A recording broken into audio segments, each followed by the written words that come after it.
आपके भक्तों में भी कुछ जने होंगे ऐसे, और आजकल जो ट्रेंड चल रहा है गुरुजी कि घर पे ये बाहर पे ये, तो उसके लिए आप भक्तों का मतलब घर पे ये बाहर कर... पे ये मतलब किस एंगल से? घर पर भी बाहर कोई और चल रहा है आजकल। मैं स्पष्ट शब्दों में बोलना चाहूंगी, YouTube पर चैनल को सब्सक्राइब कर लीजिएगा। दोस्तों, जय श्रीमन नारायण, जय श्री राधे।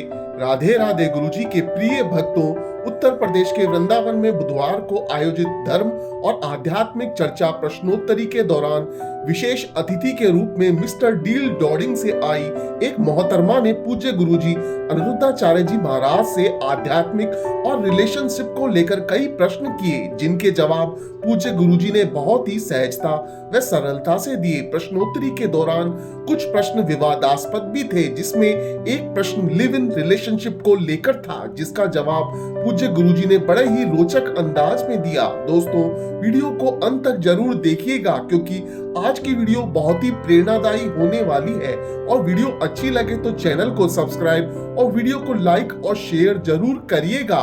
राधे राधे। गुरुजी एक मूवी आई थी, पीके मूवी। कौन सी? पीके मूवी, जो लोगों में बहुत प्रचलित हुई है। ठीक है। तो उसमें दिखाया गया है एक कनेक्शन भगवान के बीच में, एक माध्यम दिखाया गया है। उसमें एक रॉन्ग नंबर का वर्ड का प्रयोग किया गया है। तो सभी तो नहीं हो सकते, सभी रॉन्ग नंबर नहीं हो सकते, तो उस रॉन्ग नंबर और राइट नंबर में कैसे पहचाने कि ये सही मीडिएटर है या मीडियम है भगवान से मिलने का, या भगवान से कोई डायरेक्ट मिल सकता है? देखिए, भगवान से सब लोग डायरेक्ट मिल सकते हैं जी। अच्छा ये बताओ, आप प्रधानमंत्री से डायरेक्ट मिल सकते हैं? नहीं। क्या प्रोसेस है? उनको, उनके सेक्रेटरी एंड ऑल, आपकी एप्लीकेशंस, बहुत सारे प्रोसीजर्स होते हैं। पीएमओ ऑफिस में एक लेटर देना पड़ेगा, पीएमओ ऑफिस में एक लेटर देना पड़ेगा, फिर वो उसमें रीजन आपकी वजह क्या है, रीजन क्या है, वो बताया जाएगा। सोचिए कि प्रधानमंत्री से आप डायरेक्ट नहीं मिल सकते, कोई बीच में चाहिए। जी। राष्ट्रपति से आप डायरेक्ट नहीं मिल सकते, बीच में कोई चाहिए। तो जब प्रधानमंत्री और राष्ट्रपति से डायरेक्ट नहीं मिला जा सकता, तो भगवान से कोई डायरेक्ट कैसे मिल सकता है भक्तों के बिना? इसलिए भगवान से मिलने के लिए भक्तों की संगति करनी पड़ेगी, भक्तों का आश्रय लेना पड़ेगा। इसलिए राम दुआरे तुम रखवारे, हनुमान जी द्वार पर बैठे हैं, और जिसे राम जी से मिलना है वो पहले हनुमान जी से मिले। तो पहले भक्त से मिले, फिर भगवान से मिले। तो जो भक्त से नहीं मिलता वो भगवान से नहीं मिलता। इसलिए दासानुदासो भवितास्मि भूया, इसलिए भगवान के भक्तों से मिलना। इसलिए मीराबाई क्या कहती हैं कि वस्तु अमोलक दी मेरे सतगुरु। क्या मीराबाई डायरेक्ट मिली भगवान से? नहीं। क्या कहती हैं? मेरे गुरु जी ने मुझे अनमोल धन दिया है, पायो जी मैंने राम रतन धन पायो। तो राम नाम की पूंजी किसने दी? गुरु ने। वस्तु अमोलक दी मेरे सतगुरु। बिना गुरु के क्या तुलसीदास जी को भगवान मिले?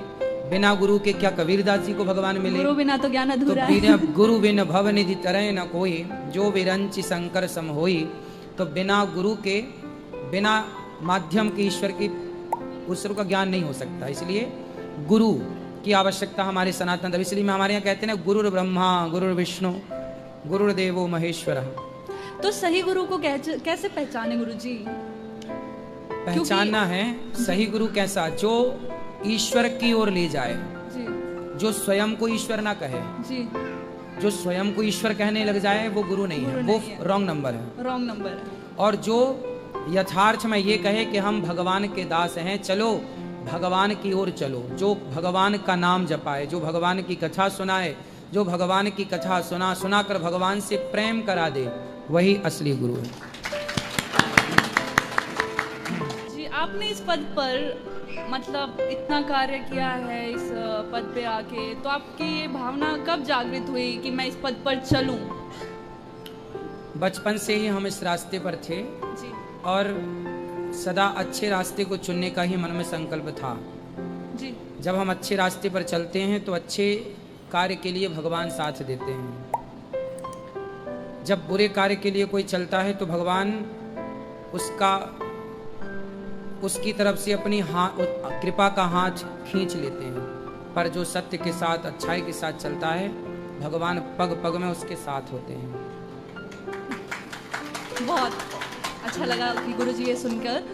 मैं आपसे एक क्वेश्चन और करना चाहूँगी, एक प्रश्न और करना चाहूँगी कि आजकल व्यक्ति इतना पापी हो गया है, उसके पाप का घड़ा भरता ही नहीं है, वो कितना ही पाप कर ले। तो आप उसके बारे में कुछ कहना चाहेंगे कि इतना पाप करता है और वो फिर भी भगवान उसे बचा लेता है, तो वो कौन से कर्म हैं उसके? प्रश्न ही गलत है आपका। आप कहते हैं कि पाप करता और पाप का घड़ा भरता ही नहीं जी। है। अरे रावण के पाप का घड़ा भर गया, कंस के पाप का घड़ा भर गया, तो अरे गहरे नत्थु खैरी की हैसियत ही क्या है। तो भगवान तो पाप का घड़ा जब भर जाएगा तो अंत होगा। भर गया है पाप घट पापी के अत्याचार से, और भगवान कहते हैं इस पापी का विनाश होगा मेरे कृष्ण अवतार से। तो भरेगा, थोड़ा देर लगती है, और पापी के साथ कभी अच्छा नहीं होता। दुर्योधन के साथ अच्छा नहीं हुआ, नाश हो गया। फर्स्ट में तो लग रहा था कि अच्छा है, लेकिन गलत रास्ते पर चलने वाले के साथ पहले तो अच्छा लगता है, पर आखिरी में परिणाम बुरा है। पर अच्छाई के राह पर चलने वाले को पहले संकट है, पर आखिरी में आनंद है, और अंत भला तो सब भला। इसलिए भलाई की राह पर चलो, बुराई के लिए। गुरुजी, जो मतलब आचार्य होते हैं, गुरु होते हैं, उनका कोई वैवाहिक जीवन नहीं होता, मैंने सुना है ये। पर आप मेरे इस भ्रम को कुछ मतलब शब्दों में बताना चाहेंगे, व्यक्त करना चाहेंगे? नहीं, कि ये विवाहित होता है, जीवन नहीं क्यों होता? नहीं होता? राम जी के गुरु हैं वशिष्ठ जी, जी। और वशिष्ठ जी गृहस्थ हैं। वशिष्ठ जी की पत्नी माता अरुंधति हैं। जी भगवान श्री कृष्ण के गुरु थे सांदीपनी, जी वो गृहस्थ हैं। तो गृहस्थ और विरक्त दो परंपरा है। जी कोई संत विरक्त भी हो सकता है बिना विवाह के, जी और कोई संत गृहस्थ भी हो सकता है विवाह के। विवाह करके भी आप सन्मार्ग पे चल रहे हैं, नीति और नियम का, भगवत प्रेम का पालन कर रहे हैं, तो आप गृहस्थ में रह के भी ईश्वर की आराधना कर सकते हैं। जरूरी नहीं है कि आप विरक्त ही हो जाएं। पत्नी के संग रह करके भी परमात्मा को पाया जा सकता है। नामदेव जी, तुकाराम जी, तुकाराम जी कितने बड़े संत थे, पर वो गृहस्थ थे। ऐसे तमाम संतों की चर्चाएं हैं जो गृहस्थ थे। तुलसीदास जी खुद गृहस्थ थे, बाद में गृहस्थ से विरक्त हुए। तो गृहस्थी से विरक्ति की ओर जाना उत्तम है। तो ये जो जीवन के छोटे छोटे पद जो बांटे गए हैं, तो उस पद के पद चिन्ह पर चलना सही रहता है, या मतलब अपना जो ब्रह्मचार्य जीवन है उसके साथ रह के चला जाता है? कैसे करना चाहिए? जो पत्नी के संग रहे और पति के संग रहे, जी जो केवल पत्नी और केवल पति के संग रहे और उसके सिवा पराई औरत पराई पुरुष को ना देखे, वो दोनों सदगृहस्थ पति पत्नी ब्रह्मचारी ही कहलाएंगे। जो केवल अपनी पत्नी के साथ रहे, पराई औरत को ना देखे, जो केवल अपने पति के साथ रहे, पराई स्त्री को ना देखे, वो गृहस्थ ब्रह्मचारी है। 25 साल तक ब्रह्मचर्य का पालन करना चाहिए, जी फिर 25 साल गृहस्थ का, 25 साल वानप्रस्थ का, और 25 साल संन्यास का। आपके भक्तों में भी कुछ जने होंगे ऐसे, और आजकल जो ट्रेंड चल रहा है गुरुजी कि घर पे ये बाहर पे ये, तो उसके लिए आप भक्तों का मतलब घर पे ये बाहर पे ये मतलब किस एंगल से? घर पर भी बाहर कोई और चल रहा है आजकल, मैं स्पष्ट शब्दों में बोलना चाहूँगी। तो उनको आप कुछ उनका मार्गदर्शन करना चाहेंगे, उनको कुछ ऐसी बात बोलना चाहेंगे कि जो आपने ये इतनी प्यारी लाइन बोली है ब्रह्मचार्य वाली, कि आप एक मतलब दोनों हो, दोनों के संग रह रहे हो, आपके मतलब जीवन में उसके सिवा कोई नहीं है, तो आप ब्रह्मचार्य जीवन का पालन कर रहे हैं, आपने ये बोला। अब मैं ये कहना चाह रही हूँ कि जो आजकल का ट्रेंड चला हुआ है, हमारे यूथ हैं, युवा हैं, वो मतलब एक के होके रहना ही नहीं चाहते हैं। तो आपकी क्या विचारधारा है इसमें? आप कैसे रहते हैं? मैं तो सर अभी तो कुछ हुआ नहीं है, पर मैं चाहूँगी कि जो भी मेरे जीवन में आए उसके लिए मैं समर्पित रहूँ और वो मेरे लिए समर्पित रहे। तो आपका भी तो ऐसा विचार नहीं होगा कि जब एक घर में है तो एक बाहर वाला भी हो? नहीं नहीं गुरुजी, फिर ठीक है, ऐसी विचारधारा चाहिए, और ये सबके लिए है जी। अभी मेरी तो है पर सबकी तो नहीं है ना। नहीं, आपकी है तो फिर दूसरे की भी होगी। ऐसे ऐसे होता है जी, एक सी होता है, एक साधे सब सधे, सब साधे सब जाए। ऐसी है कि यदि हम एक अच्छे राह पर चलते हैं ना, तो हमें देखकर 4 लोग चलेंगे। आप अच्छी राह पर चलेंगे तो आपको देख के भी 4 लोग चलेंगे, फिर उन 4 को देख के 8 लोग चलेंगे, फिर उन 8 को देख करके 100 लोग चलेंगे, 100 को देख के 1000, 1000 को देख के, ऐसे। मतलब हम अपनी तरफ से अच्छा करें, हमारे यहाँ देखो चरित्र की पूजा है। जी आज का जो युवा है, आपकी उम्र के जो लोग हैं, ये चरित्र से भटक जाते हैं, चरित्रहीन हो जाते हैं लिवन में रह करके। ये चरित्रहीनता शोभनीय नहीं है। ये चरित्रहीनता देखो कुत्ता बिल्ली का कल्चर है। लिवन किसका कल्चर है? कुत्ता बिल्ली का। हमारे देश में कुत्ता बिल्ली तो शुरू से लिवन में ही रहते आए हैं। हमारे यहाँ चरित्रवानों की बात होती है। रावण चरित्रहीन था तो पुतले जलाए गए, राम चरित्रवान है तो मंदिर बनाए गए। आपकी पूजा नहीं होगी, आपकी चमड़ी कीमती नहीं है, आपका रूप रंग अनमोल नहीं है, आपका चरित्र कीमती है। आप कैसे हैं, आपकी चमड़ी कैसी है, आपका रूप रंग कैसा है, आप कितना भी सुंदर दिखें, उससे कोई फर्क नहीं पड़ता। बहुत सुंदर तो वैश्या भी दिखती है जी, लेकिन उस वैश्या की क्या कीमत है? वो चरित्रहीन है। इसलिए हमारे यहाँ चमड़ी की सुंदरता नहीं देखी जाती, चरित्र की सुंदरता देखी जाती है। चरित्र सुंदर है तो सब कुछ सुंदर है, और चरित्र सुंदर नहीं तो चमड़ी सजाए रहो, क्या होगा? तो चरित्र सुंदर होना चाहिए, चमड़ी का कोई फायदा नहीं है। वो कहते हैं ना, रानी होने के लिए मर्यादा चाहिए होती है ना? तो सही। अभी आपने इतनी प्यारी बात बोली है, इतने भक्तों को मार्गदर्शित किया है। अब देखते हैं भगत उस चीज को मानेंगे या नहीं मानेंगे। आपको कैसा लगा गुरुजी ने जो बोला है ये बात? तो गुरुजी, जो ये आपने लिविंग वाली बात बोली है, इस लिविंग तो एक वेस्टर्न कल्चर है। अपने भारत में तो ये प्रथा कभी से रही ही नहीं है। तो इस लिविंग का कल्चर ये कैसे आया, और यूथ मतलब इस चीज को बढ़ावा क्यों दे रहा है? जब यूथ पढ़ने लंदन अमेरिका गया जी, तो वहां से कल्चर लेके आ गया कि वहां तो ऐसा होता है, अमेरिका लंदन जापान में ऐसे होता है।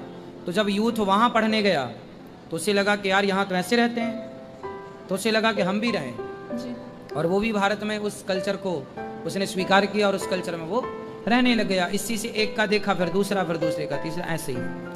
और ये सारी गलत परंपराएं युवाओं ने स्वीकार कर ली, और युवाओं को लगता है कि यही जीवन है, हम तो कूल हैं, वो ये सोचते हैं मॉडर्न हो गए हैं। हाँ, मॉडर्न के नाम पे ना वो चरित्रहीन हो गए हैं और कुछ नहीं, वैश्या हो गए हैं कुल मिलाकर। तो जो आपने ये बात बोली है कि वैश्या हो गए हैं, ये वेस्टर्न कल्चर है, पर जो वेस्टर्न लोग हैं वो हमारी संस्कृति को अपना रहे हैं, वो आयुर्वेद अपना रहे हैं, हमारा कल्चर, पहनावा, साड़ी पहनते हैं। वृंदावन में बहुत सारे फॉरेनर्स आते हैं, मैंने देखा है। तो वो हमारा कल्चर अपना रहे हैं, हम अपना कल्चर छोड़ रहे हैं, ऐसा क्यों है गुरुजी? ऐसा इसलिए है कि सारी दुनिया समझ रही है कि भारत क्या है। वो कहते ना, घर की मुर्गी दाल बराबर है। भारत के लोगों को भारत की संस्कृति और संस्कारों की कदर नहीं है। आज पूरी दुनिया भारत की संस्कृति और संस्कारों को फॉलो करती है।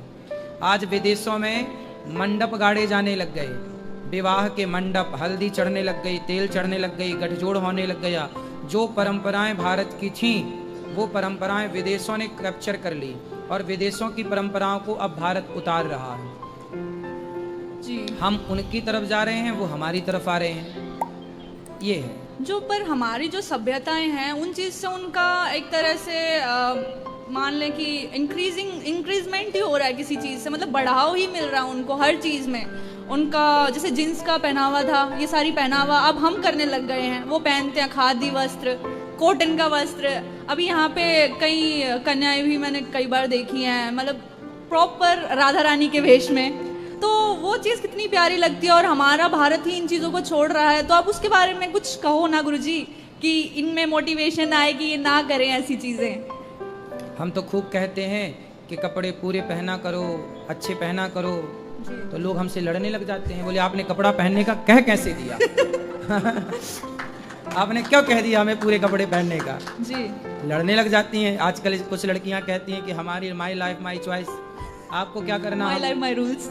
हम क्यों पहने? तो देखो हम तो कहते हैं कि आप कपड़े पहनो, तो लोग लड़ने लग जाते हैं। अभी एक बहन बोली मैं तो शराब पीती हूँ, है ना, अभी न्यूज में गए थे, बोले मैं तो शराब पीती हूँ। मैंने कहा वाह, आप शराब पीती हैं?